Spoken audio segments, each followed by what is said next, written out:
Good afternoon, this is Charles Kelly. How are you doing today? Hope you're all well. Reporting here from London, where we've had about 3 or 4 days of heavy snow, and it's all starting to clear up now so we can get out and about without slipping all over the place.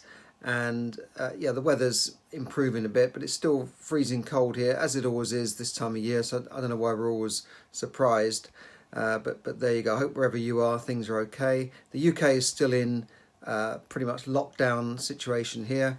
Yeah, you can get out to do exercise, walk in the park. Like, there's hundreds of people out there walking in the park. It's hard not to bump into people, and you can do things like that. But a lot of things are restricted. Restaurants, pubs, coffee places, non-essential shops, whoever decides that, are closed. I mean, some shops you can go into, like a supermarket, and you can buy all sorts of stuff there and walk out with it. Other shops, no, you can't come in and buy that. And so clothes shops, and I don't know where people are buying shoes for their kids, because they grow out of shoes every couple of months. So you can't go in and do things like that. Even shops like Argos, you can buy stuff there, but you have to order it online and then stand in the street in the cold and the snow while they come to the door and give it to you. So they have a table in front of the door. A lot of these click and collect shops, they won't let you into the shop. No, you stay out in the street in the cold and the wet and the snow, literally, and we'll come out to you and bring you, here's your item here. You can have it now. It's actually gone crazy, but there you go.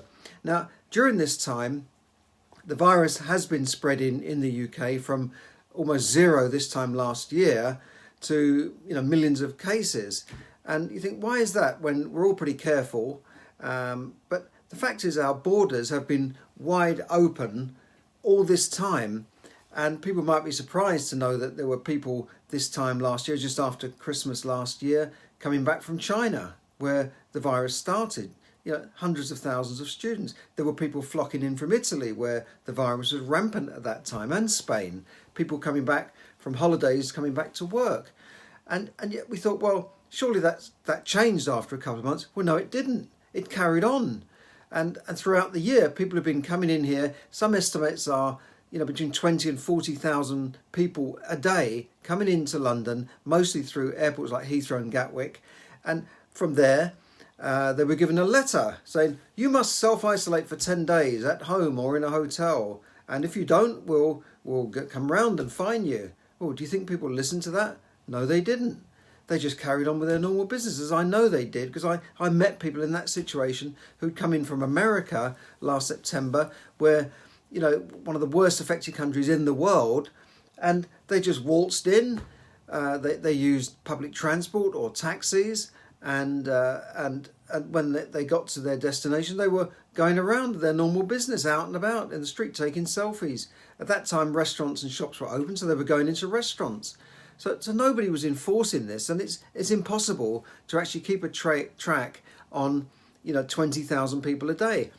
So they can come to the airport and get this letter. So, oh, that's nice, and then and the fact they've got to pick up the letter, they're not even given the letter properly, and then they just jump on the underground with thousands and thousands each day, people commuting into London. So they're mixing with potentially millions of people in London.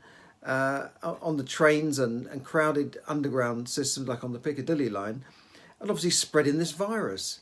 And yet it's only now, we're in the February 2020, that the government are finally bringing in any restrictions on people coming in, other than giving them a letter or banning certain countries. But what it is, travellers now will arrive in England, and that's just England out of the UK, will be forced to stay in hotels and charged for a 10-day stay £1,750 for a 10-day stay. Now, that is not in a 5-star hotel, by the way. That's just what they are charging. And one travel expert said that hotels were actually being paid about £30 a night, not £175 a night. But the rest of the charge is for things like the transportation, the test charging and that sort of thing, which is fair enough. There are administration costs and security as well. So that's not a problem. Other countries have been doing this since last year. I know the Philippines, which is closed to travellers, non-citizens anyway, I think for the last 9 months have been insisting that people stay in hotels at their own expense. They have a test at their own expense, and that's the way it is, and people have to accept that. And I know other Asian countries have been doing the same thing, or completely closing their borders. Countries like Vietnam have hardly had any, and Taiwan have hardly had any deaths and cases, and New Zealand as well. Now I know we can't completely close our borders here, but anyway, the government is finally acting, and this will happen. Matt Hancock made an announcement yesterday, and it will apply to even UK people coming back from certain countries on this red list of countries. And when you look at this red list, you think that must include America, that must include China. No, it doesn't. It includes countries like South Africa, Panama, Bolivia, and the United Arab Emirates. So, I mean, are there really millions of people coming from those countries here? No. How many people are travelling from Bolivia to the UK? So these red list countries, and a lot of African countries as well, Zimbabwe and that sort of thing. Yeah, that's fine. But what about all the other people travelling in every day from the States and from other countries, and yet at the same time we're not allowed to travel to their countries? We can't even go there. Oh no, we don't want Brits. No, you are Virus Island or whatever they call us. And you think, well, why can't we put in reciprocal arrangements there if we're not allowed to travel? Even France has said we don't want you here, and we're supposed to be almost free movement of labour, free movement up until recently. And we've got the tunnel going into France. So if you want to travel, really most places in Europe, you would go through the tunnel or on a ferry and then drive out through Europe. Well, apparently the French don't want you now. Anyway, the rules are now that anyone breaking the rules could be put in prison even, and fined up to £10,000. However, this doesn't apply to all of the country, all of the nations, because Scotland have got their own rules. Nicola Sturgeon's brought out her own version of this, and she said that any overseas travellers flying into Scotland will have to go into quarantine hotels wherever you're coming in from. And to me that seems more sensible, although I don't suppose Scotland is a major destination like London Heathrow is for people travelling and transiting through hubs. That's just the fact, the way it is. And Scotland has a much lower population, probably similar to somewhere like New Zealand.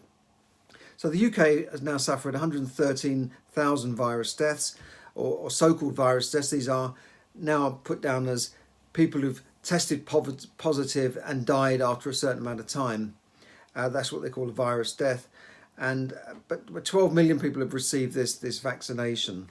So that's what's going to be happening. You can read all about it.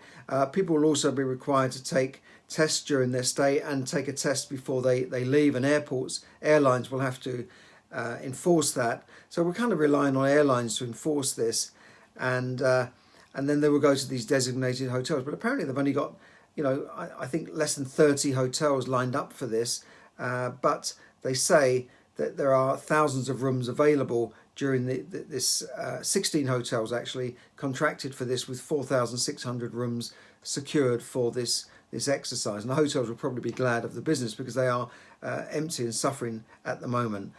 So that's what you can read all about that. It will apply from Monday, which I think is the 15th, depending on when you're looking at this. And so up until that time, people can just come in from those countries, willy-nilly. So the other question that's on people's mind at the moment is, will property prices crash in 2021? And the simple answer to that is nobody really knows. At the moment, property prices are going up, although they did dip slightly in January, which is seasonal anyway. But after going up for most of last year, they did dip in January. So that might be a little bit of a warning sign, but we don't know. A lot of experts are saying that they will not crash. And in fact, it's defied all logic. It's defied gravity, in other words. Despite we've had the worst recession in 300 years, massive unemployment, people losing their jobs, people on furlough, people unable to get a mortgage during the last year, and yet the average property price jumped by 7% last year. Yes, prices jumped, and it's still buoyant. You might say, why has it jumped? A lot of people say it was pent-up demand. Some people are saying it's due to this stamp duty holiday, this taxation holiday on property when you buy a property, which could save people £10,000–15,000 per transaction. But that's probably not all of it. So the market's still going up, in fact. I was at an online auction yesterday with Savills, a huge company, and they've sold £100 million worth of property, hundreds of transactions in the last three auctions. I think they had one in December, November, October, I can't remember, but in the last three auctions they've sold £100 million worth of properties.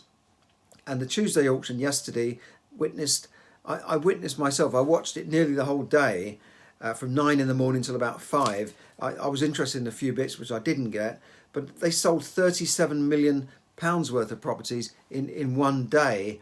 There were certainly more than 100 transactions, and some of these properties were over the £1 million mark. 1.89, I think it was nearly 2 million. One property sold in Wandsworth. There was one for 4 million which didn't sell. So some of the properties didn't reach their reserve, but I'm sure deals will be done afterwards.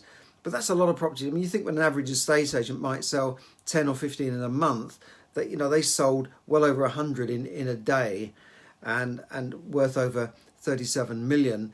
And, you know, obviously that takes a lot of preparation. You know, auctions have a 1 or 2 month lead in where they list the properties. People are allowed to go out and see the properties and view the properties on certain dates. And at that time, auctions are for not you know, they're for the brave, really, for the investors that kind of know what they're doing. Because if you buy at an auction, when that hammer goes down, when they say sold, you are committed to buying. It's not like putting in an offer for a property and then messing around for 2 or 3 months before you actually exchange contracts. When the hammer goes down, you've exchanged contracts, you're committed to buy, so you could be sued if you try and back out of the transaction. And with an online thing, you just press this button, you think it goes to another page, and then it says, are you sure you want to bid? No, when you press that button, you've bid for a property. So it's a little bit scary. But auctions are a way of finding potentially cheaper properties, but you've got to do your due diligence before you bid on it, because you haven't got time to do that afterwards. With a normal transaction, you put in an offer and you say, I want to buy that property. They say, right, we'll take it off the market. And then you start doing all your legal checks and your due diligence, and the solicitor does all the searches and that sort of thing, and you do a survey, and then you buy it. So your offer is kind of subject to legal and your survey, but on an auction it's not. And you know, a lot of people go in and bid for. I've done it myself. I bid for stuff that I haven't even physically seen or surveyed. So it can be a little bit dangerous. So you've got to be careful, and it's not for everybody.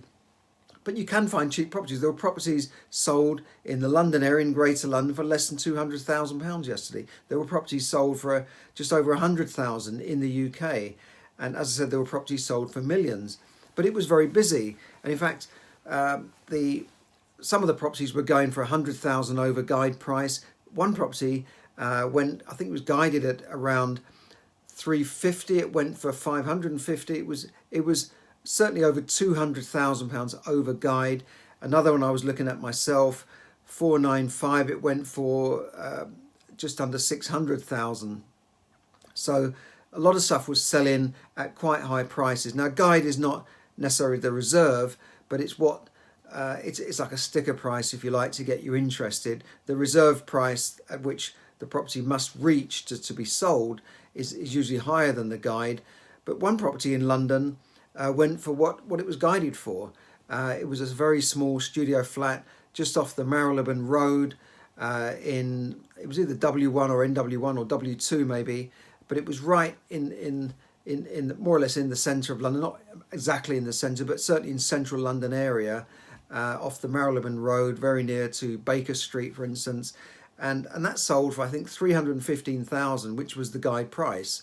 But it was a tiny little flat, almost a studio. They called it a 1-bedroom, but it was more like a hotel room in size, you know.